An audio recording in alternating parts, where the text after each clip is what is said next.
네, 안녕하세요. 동그라미 영서입니다. 아, 어제 목요일 날 CPI가 7.7%, 너무 좋게 나왔어요. 예상보다도 거의 0.3% 밑으로 내려와가지고 지금 물가가 잡혀간다. 너무 희소식이고, 저는 다음 달부터 이렇게 잡힐 거라고, 제대로 잡힐 거라고 생각을 했는데, 10월 달부터 이렇게 잡혀가는 걸 보니까 되게 기분이 좋았습니다. 코인도 지금 FTX 발 폭락 사태가 일어났지만 반등했거든요.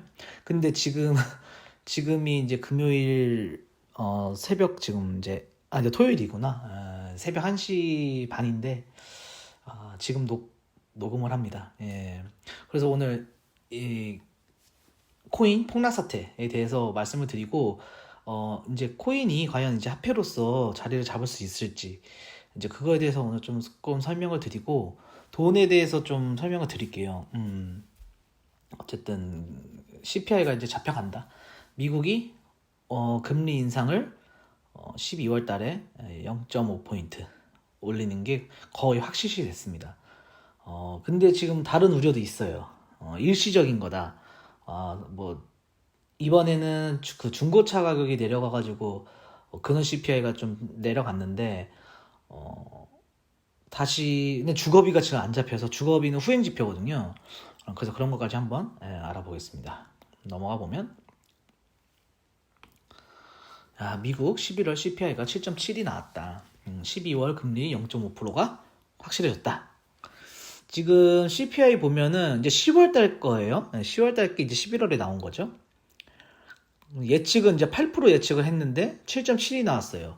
예상치보다 하회했거든요. 너무 잘 나왔죠. 그다음에 이제 근원 CPI도 6.5였는데 6.3으로 나왔습니다.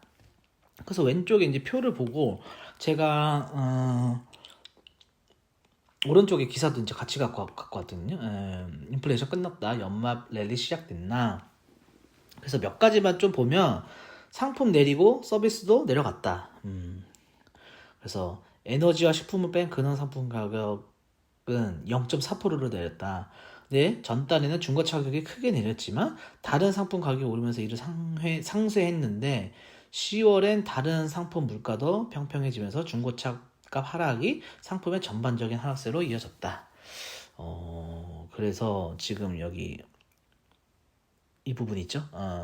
중고차 가격이 많이 떨어졌다. 근데 주거비는 끈적끈적하다. 아직 주거비는 현재 경기를 1년가량 후행하는 지표다. 그래서 보통 18개월 정도 걸린다고 하거든요. 근데 집값이 어땠든 지금 잡히고 있어서 집값이 잡히면 렌트비도 같이 내려갑니다. 그래서 저번에 제가 지난 시간에도 설명드렸지만 물가가 지금 5%, 물가가 5% 이하로 내려와야 금리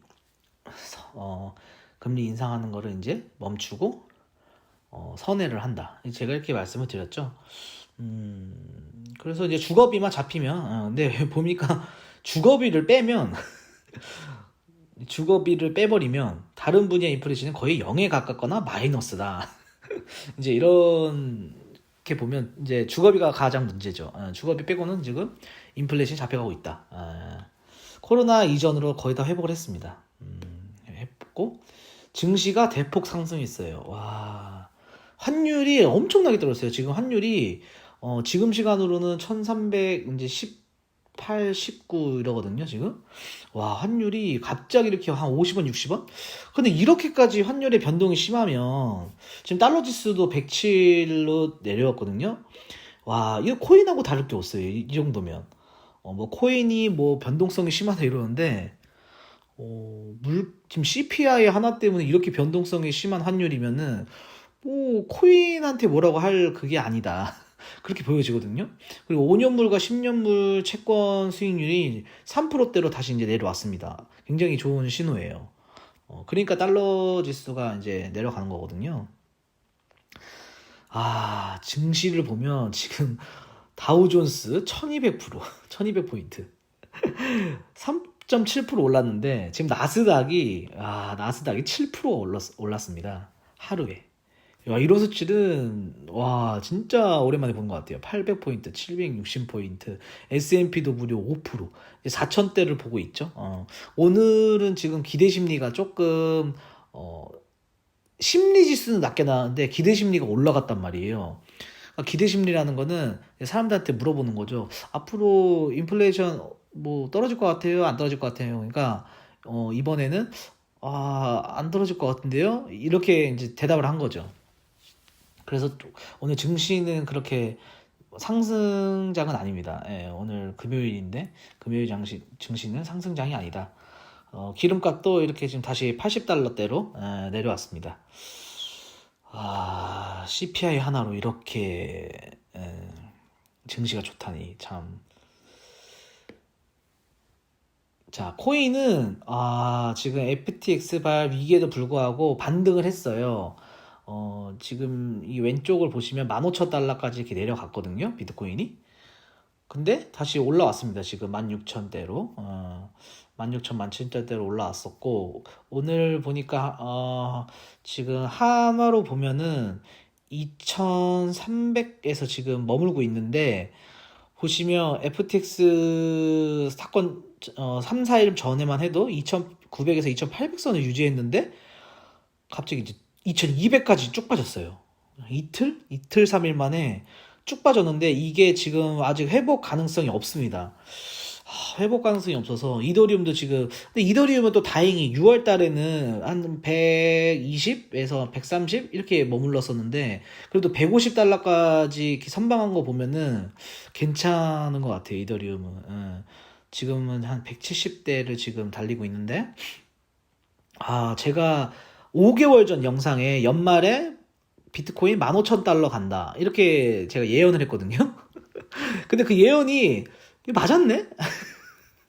근데 원인이 틀렸습니다. 원인은 이제 제가 이제 경제 요건, 이제 금리 인상, 그 경제 요건을 말씀드렸는데, 이런 FTX발 사건이 일어날 줄은 몰랐거든요, 제가. 이거 어떻게 맞추겠어요?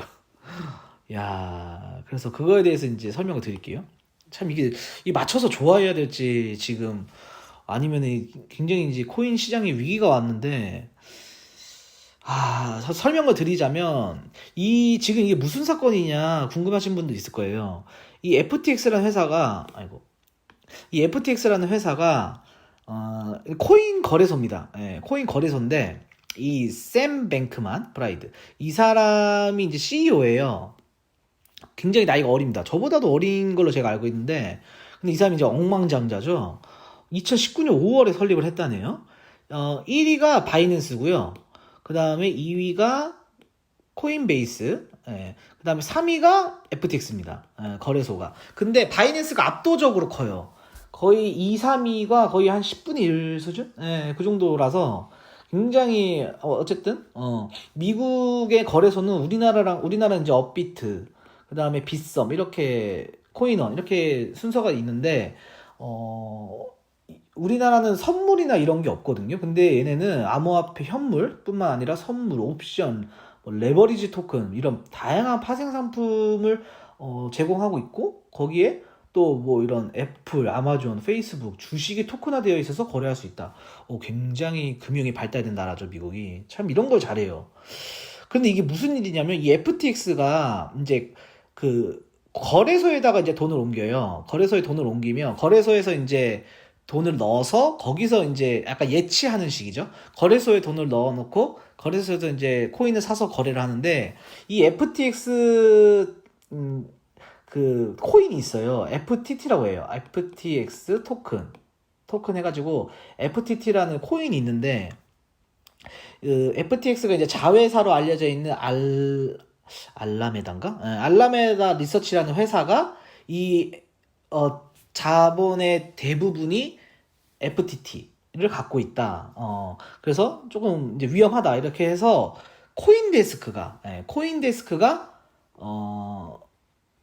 이 알라메다와 FTX가 재정적으로 지나치게 연결돼 있다. 지금 60%를 자회사에 대출해줬다 그러거든요. 이 고객 자금을 갖다가. 그러니까 쉽게 설명하면 FTX를 은행이라고 생각하시고 은행에 예치해 놓은 돈을 알라메다 그 코인으로 바꿔가지고 자기네 코인을 바꿔서 이제 대출을 해주는 이런 식으로 이제 돼버리니까 이 창펑자오라는 바이낸스 이제 그 대표인데 이분이 이걸 알고 이 문건을 보고 FTX 토큰을 전량 매도할 거다. 루나 사태에서 배운 위험 관리다. 이렇게 이제 나섰단 말이에요.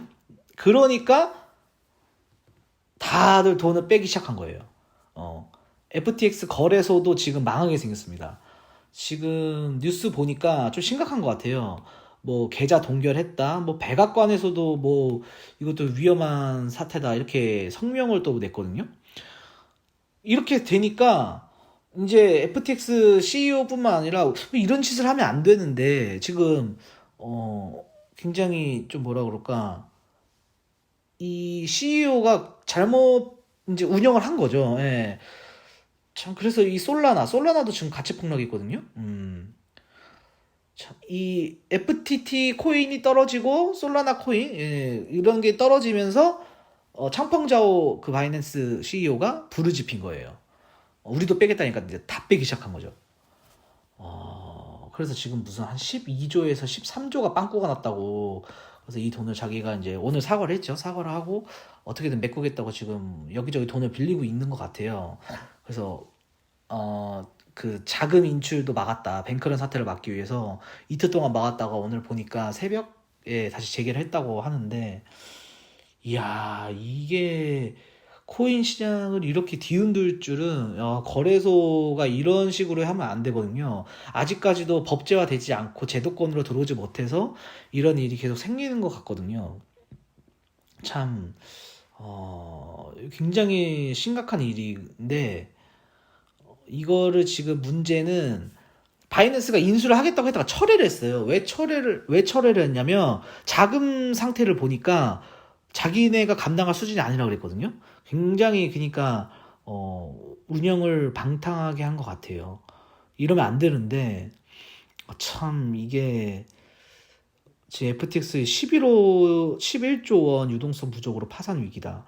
아마 이 거래소가 지금 이 위기를 굉장히 힘들 텐데 망하지 않을까 지금 생각이 듭니다. 예.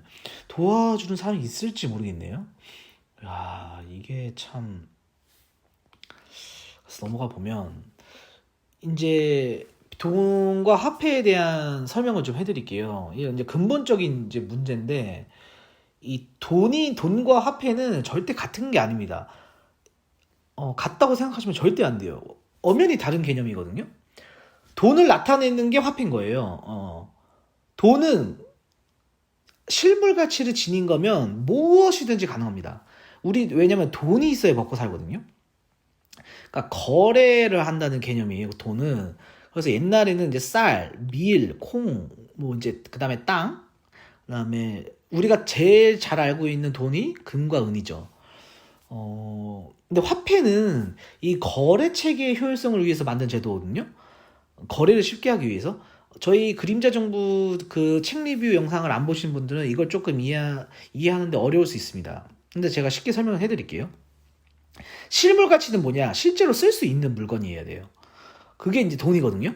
먹고 살아야 되니까 옛날에는 쌀, 밀, 이제 이런 걸로 물물 교환했는데 물물 교환하는 게 이제 단위가 커지면 옮기기가 힘드니까 금과 은으로 대체를 한 거죠. 왜? 금과 은은 실물 가치는 없지만 먹을 수 있는 게 아니잖아요. 금과 은은 그냥 보기 이쁘고 희소성이 있는 거지.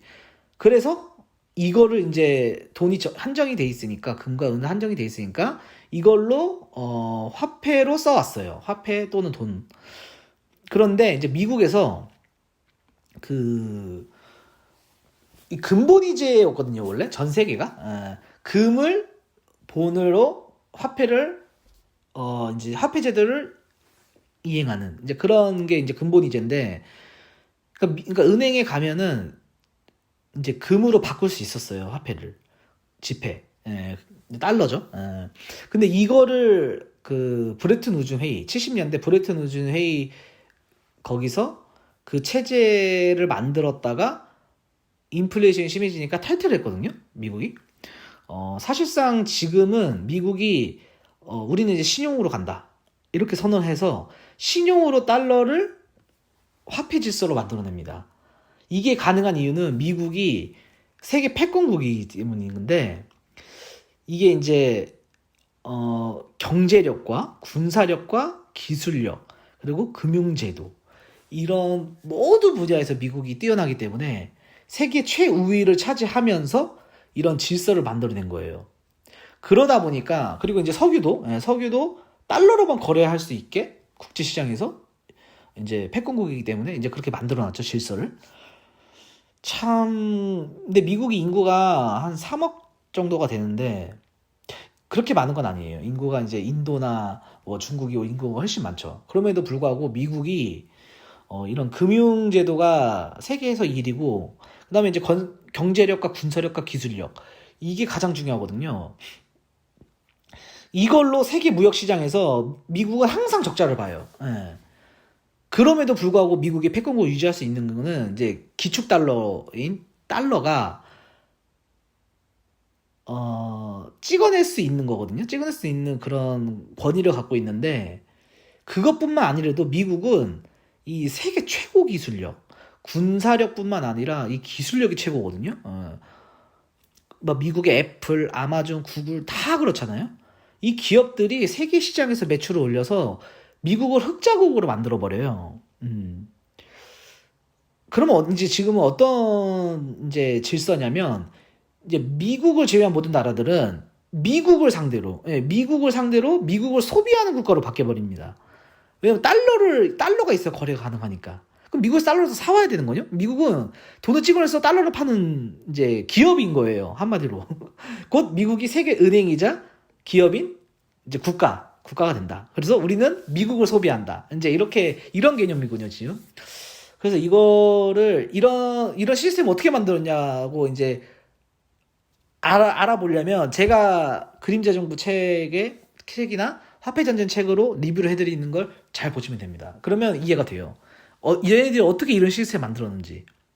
다 전쟁, 그 다음에 기술력입니다. 기술력이 뛰어나니까 이럴 수 있는 거예요. 그러니까 돈과 화폐를 잘 구분하셔야 된다.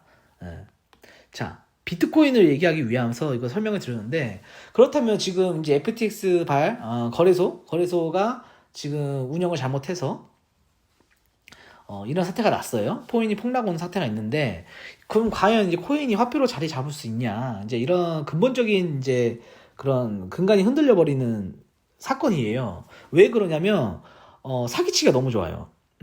자, 코인 만드는 건 정말 쉽거든요. 코인 만드는 거 너무 쉬워가지고, 이제 거래소가 이런 짓을 하면 안 된다. 거래소가 자기네 코인을 만들어서 이걸로 거래를 하면 뭐 수수료를 깎아주고 이런 짓을 하면 안 된다. 그러면은 자금이 뭐 포트폴리오를 구성한다고 한다면 뭐 부동산, 주식 이렇게 있는데, 이 자기네 코인으로 다 몰빵이 돼 있는 거예요. 고객들 돈 갖다가. 그러면 안 된다. 그러니까 거래소가 지금 규제를 안 받고 있기 때문에 이거는 거의 뭐 테라 루나 사태랑 비슷한 그런 폰지 사기, 뭐 이런 거랑 같은 거거든요. 경영을 너무 방만하게 한 거죠. 그러니까 횡령죄가 될 수 있어요. 그래서 아마 지금 저 수사도 들어간다고 하는데, 코인의 근본 원리를 몰라서 생긴 사건이다, 이렇게 보시면 됩니다. 이 코인은요, 2008년도 금융위기 때 우리가 리먼 브라더스 사태가 일어났잖아요. 서브프라임 모기지 사태. 그래서 100년 된 회사가 날아갔다. 리먼 브라더스 회사도 과거로 보면은 다 그런 악의 세력들의 은행입니다. 이 중앙은행 제도를 견제하기 위해 중앙은행이 금리를 올리니까 다 힘들어지는 거예요. 그리고 또 경기가 안 좋을 때는 막 돈을 막 찍어내서 인플레이션을 조작하고, 이런 걸 우리가 좀 탈피하자 이래서 인터넷 기술입니다. 인터넷 기술. 화폐가 아니에요. 인터넷 기술로 만든 화폐 거래 체계? 예. 기술력입니다. 기술력. 제가 볼 때는 인터넷이 생긴 이래로 기술력이 끝판왕이다, 이렇게 보시면 돼요. 인터넷이 있는 곳이면 이 비트코인으로 어디서든 거래를 할 수 있는 책이거든요. 그러니까 이 한정이 돼 있잖아요. 금처럼 2100만 개로 한정이 돼 있고, 이걸 또 1억 개로 쪼갤 수가 있습니다. 그래서 우리가 중앙은행에서 돈을 찍어내서 인플레이션을 조작하고 경제 위기를 탈피하고자 고안해낸 블록체인의 인터넷 기술이다, 이렇게 생각을 하셔야 돼요. 기술이 화폐 체계로 변환된 게 비트코인이다. 이렇게 보셔야지, 비트코인이 어떤 화폐로서 담보가 있거나 가치가 있는 게 아닙니다. 실물이 아니에요. 없는 돈을 갖다가 만드는 제도랑 같은 거예요. 근데 코인 양이 정해져 있는 거죠. 그리고 기술력, 블록체인이란 기술력 때문에 익명으로서 거래 체계 가능하고 국경을 뛰어넘고 인터넷이 되는 곳이면 어디서든 거래할 수 있다. 이제 이런 기술력입니다. 코인은 국경을 초월해요. 그래서 인터넷 시대의 최종 미래 기술이에요. 중앙화된 현재의 화폐 질서를 방어할 수 있는 좋은 기술이다. 그러니까 중앙은행이 금리를 올리든 내리든 여기에 구애받지 않는다는 거예요. 탈중앙화죠, 그러니까.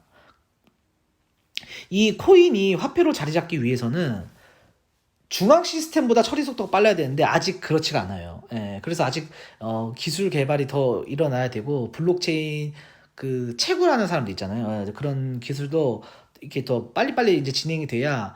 왜냐면은 지금은 뭐 우리가 카드를 쓰는데, 카드는 그 카드 회사 중앙 시스템에서 관리를 하게 돼 있거든요. 그러면은 이제 추적이 다 돼요. 추적이 다 되기 때문에. 근데 코인은 익명성이 보장이 됩니다.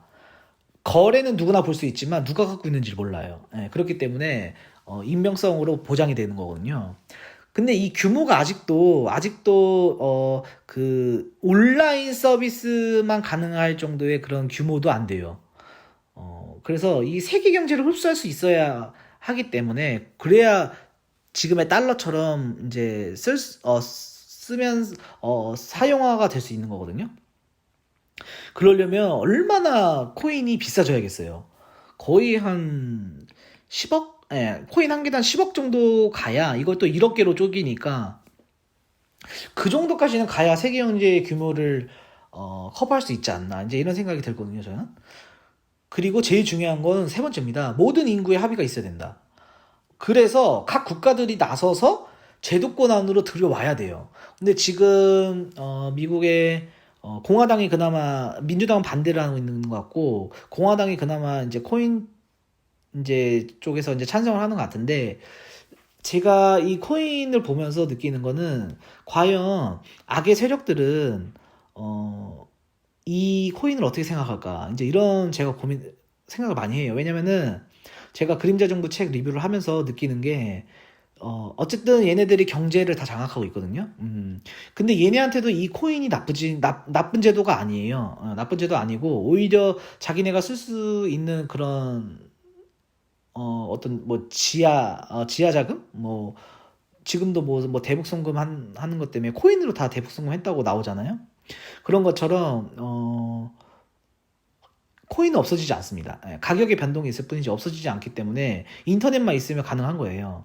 그러니까 거래 체계를 위해서 미래 사회로 나아가는데, 우리가 스마트폰이 2010년도에 나오면서 지금은 전 세계에서 스마트폰을 쓰는데 이렇게 보편화돼야 되거든요. 코인도 이 스마트폰 인터넷의 기술의 끝판이 되지 않을까, 저는 이렇게 보고 있어요. 그러려면 이제 법제화해서 변동성을 안정화시켜야 되는데, 어떻게 할지는 이제 각 나라마다 다르겠지만,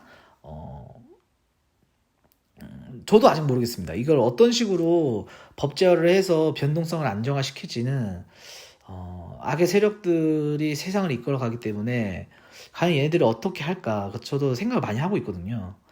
왜냐면 담보가 없기 때문에 이 담보 체계를 만들어서 가치를 부여해야 돼요. 그냥 코인 필요 없어 이래버리고 끝납니다. 그렇기 때문에 실물 가치가 없다고 제가 말씀드렸잖아요. 실물 가치는 그냥 기술력이에요. 기술력입니다. 참, 기술력이 담보가 과연, 약간 이거 주식이랑 비슷한 거예요. 그 회사가, 이를테면 애플이 기술력이 있잖아요. 그래서 애플이 뭐 제품을 만들어내고 이 상품을 팔면서 기업이 돈을 벌고, 그럼으로 인해서 주식에 투자를 해서 주식 가치가 오르는, 이런 거랑은 좀 개념이 다릅니다. 예, 코인은 그런 개념하고 좀 달라서 참. 그리고 마지막으로, 거래 자체가 이 지금의 이 FTX처럼 이런 식으로 거래소가 장난질을 치면 안 되거든요. 그래서 거래 역시 안전망을 구축해서 보호를 해야 되기 때문에 할 게 많습니다. 그래서 아마 내년부터 지금 코인에 대한 규제가 이제 논의가 될 거예요. 내년부터 이제 무슨 중앙은행발 무슨 그 CBCD라고 해가지고 중앙은행발 디지털 화폐를 발행했다 하는데 제가 볼 때는 그거는 별로 의미가 없는 것 같고 이 비트코인과 이더리움이 어떤 식으로 상용화할지 그래서 그 이더리움 그 만든 부테릭이라는 사람도 지금 상용화를 시키기 위해서 굉장히 노력을 하고 있거든요. 2년 안에 상용화 시켜야 된다 이 목적을 갖고 있어요. 어쨌든 이거는 미래 사회로 가는 필수 불가결한 시장입니다. 코인 시장은. 그래서 공부를 진짜 조금만 해보시면 이 기술력이 정말 놀랍다는 걸 아실 거예요. 지금 아프리카에서도 쓰고 있고,